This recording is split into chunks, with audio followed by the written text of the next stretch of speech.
Hello everyone, I'm Said Mandigar. Welcome back to yet another tutorial, so great to have you here. In this video, I'm going to walk you through the most detailed interior post-production workflow I've ever shared on this channel. We will start inside V-Ray frame buffer, where I will enhance the render using render elements and Cryptomatte, then move into Photoshop for deeper control and mood building, and finally finish everything in Lightroom for subtle final touches. So this is a full pipeline, exactly the way I personally work on professional interior renders. Alright, let's jump right in. This shot you are seeing is one of the final renders of this project, but before I ever save the final image, I make sure my V-Ray render elements are properly set up. This is extremely important because it gives us flexibility and control during post-production without destroying the image. What I'm doing is simple in concept. I load an adjustment layer inside the V-Ray frame buffer, assign a Cryptomatte to it, then pick objects directly from the render view. This allows me to adjust specific objects or materials without affecting the rest of the image. You can add Cryptomatte to almost any adjustment layer inside the V-Ray frame buffer, like exposure, color balance, curves, and so on. My general rule is to start with the biggest elements first. Things like floor, wall, cabinets, sofa, curtains, basically anything that occupies a large area of the frame. Once those are balanced, I move to smaller details. At this stage, I'm focusing on three things only: color, brightness, and contrast. The goal is not to stylize yet. I just want everything to feel clean, balanced, and visually correct. Now, keep in mind, post-production is not a fixed recipe. It's very subjective. Your taste, your style, and your artistic eye play a huge role here. That said, there are some fundamental rules you should always respect. For example, avoiding crushed blacks or overexposed highlights that burns your textures. And honestly, that starts even before post-production, with proper lighting and camera exposure inside 3ds Max. When using a Cryptomatte, a good practice is to group similar materials into one layer. For example, all wooden materials together or all white surfaces together. If one object behaves differently, maybe it's slightly darker or brighter, you can simply create a separate adjustment layer for that exception and match it manually. This way, you get a consistent and unified look across the scene. What I'm really doing here is preparing a strong neutral base. Once this is done, I know I can safely build color grading and mood on top of it, either in V-Ray, Photoshop, or later in Lightroom.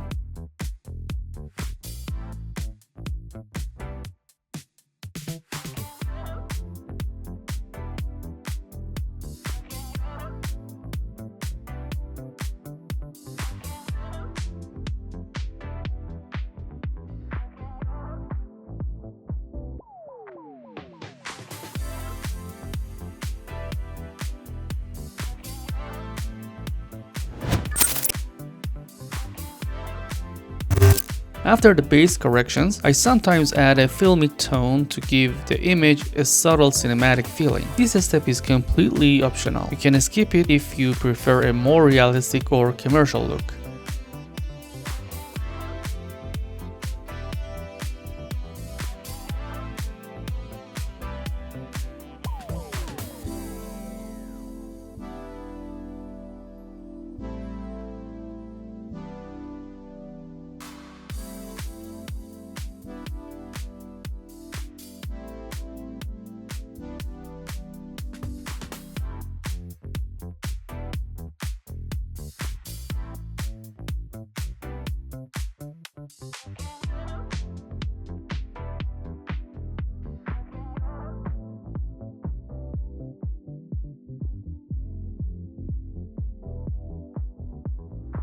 Another important part is managing bright areas. Personally, I like highlights to stay bright because they add contrast and energy, but without burning details.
Here, for example, I noticed that the wood material on the kitchen island has a slightly different contrast compared to the rest of the wooden elements. So I separated using Cryptomatte, add a new adjustment layer, and carefully match it to the main wood layer, exactly the method I explained earlier.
Once everything feels balanced, I treat this result as my real final output from V-Ray, not the raw render. So now I save the image and move into Photoshop for more advanced adjustments using the render elements. One important note before exporting: if you're using color mapping set to color mapping only no gamma, make sure your override is set to 1 when saving. Otherwise, you won't get the same result you're seeing inside the V-Ray frame buffer. If color mapping and gamma still feel confusing, I made a dedicated video about that. I will link it here and in the description. Alright, now we are in Photoshop. I open the V-Ray frame buffer output and load my render elements. In the first stage, my focus was mostly technical, correcting colors and contrast. Here, I will revisit some of those decisions, but more artistically. The first render elements I usually work with is the sunlight pass. This layer directly affects areas hit by direct sunlight, which can easily become too strong. I set the blending mode to screen, which removes all the black pixels and keep only the bright information. As you can see, it adds a lot of brightness to the left side of the image, which makes sense physically, but it's too much visually. So I add a mask and carefully paint out the areas I don't need, keeping only where the sunlight really adds value.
Next comes the reflection pass.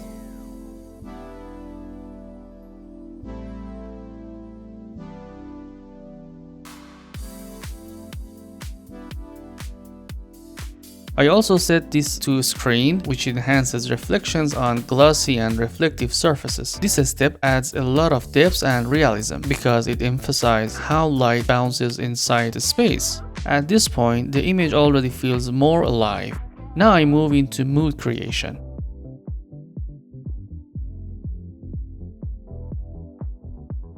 One of my favorite tools here is Color Lookup Table, aka LUTs. I either load a custom LUTs or test a few from Photoshop's lists.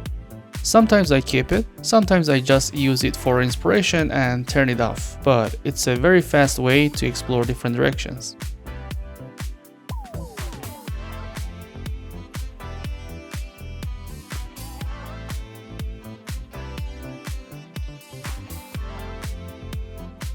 Another tool I always use is Selective Color. This gives precise control over individual colors and helps me clean up the palette or push it towards a specific mood. It's subtle but extremely powerful.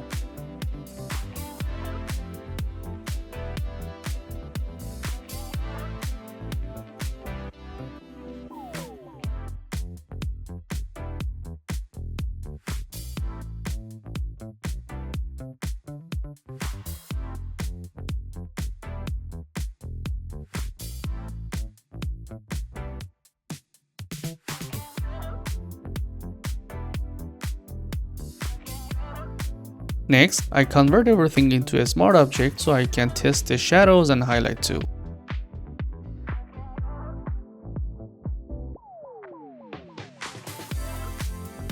Right away, you will see it lifts the shadows, but too much can flatten the image. We still need dark areas for contrast and depth, so here I mainly focus on shadows, not highlights. For highlight controls, I will show better tools later.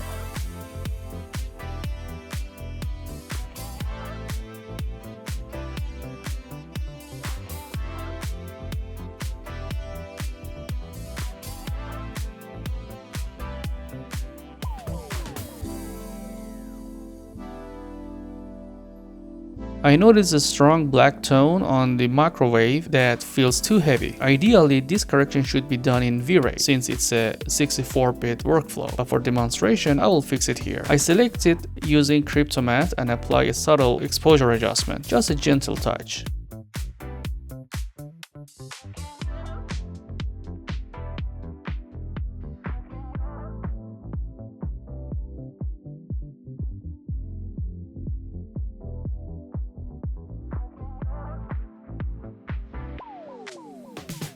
Since this changes the image, I make another smart object and reapply the shadows and highlights adjustments.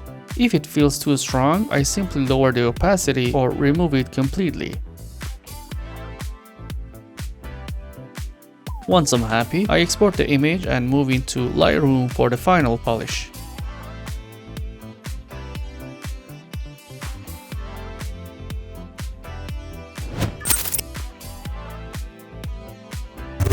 If you don't use Lightroom, it's totally fine. This step is optional, but I personally love it for smooth and natural adjustments.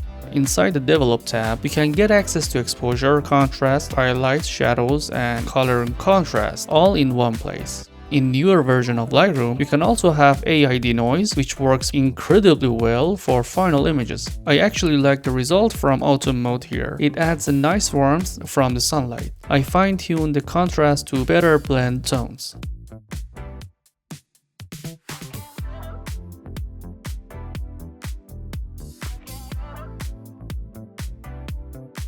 This is also where I manage brightness again, similar to shadows and highlights in Photoshop. But Lightroom gives me a softer result. I continue adjusting shadows, whites, blacks, clarity, and texture purely based on taste.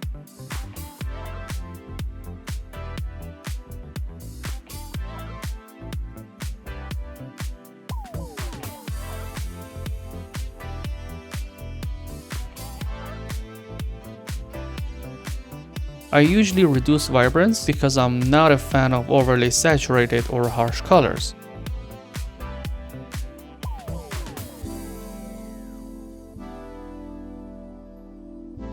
Luminance is another tool for me. It lets me control the brightness of individual colors, but be careful. Big shifts can create pixel artifacts and weird transitions between colors.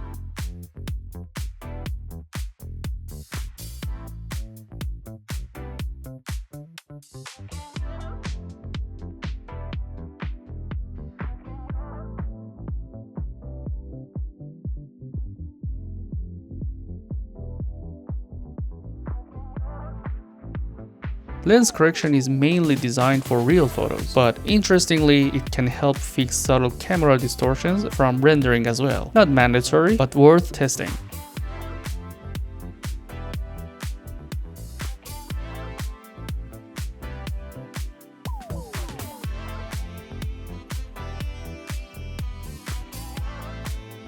Here's a quick before and after comparison. Photoshop output versus Lightroom final. It's not a massive change, but it's enough to feel more polished and complete.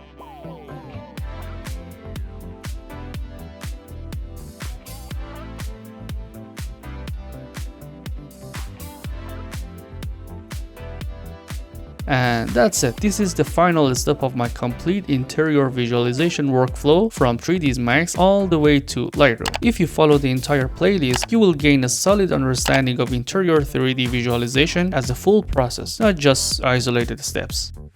Thank you so much for watching this far. Your support really means a lot. If this video helped you, don't forget to like, subscribe, and turn on the notification bell so you don't miss the next one. See you soon. Have fun.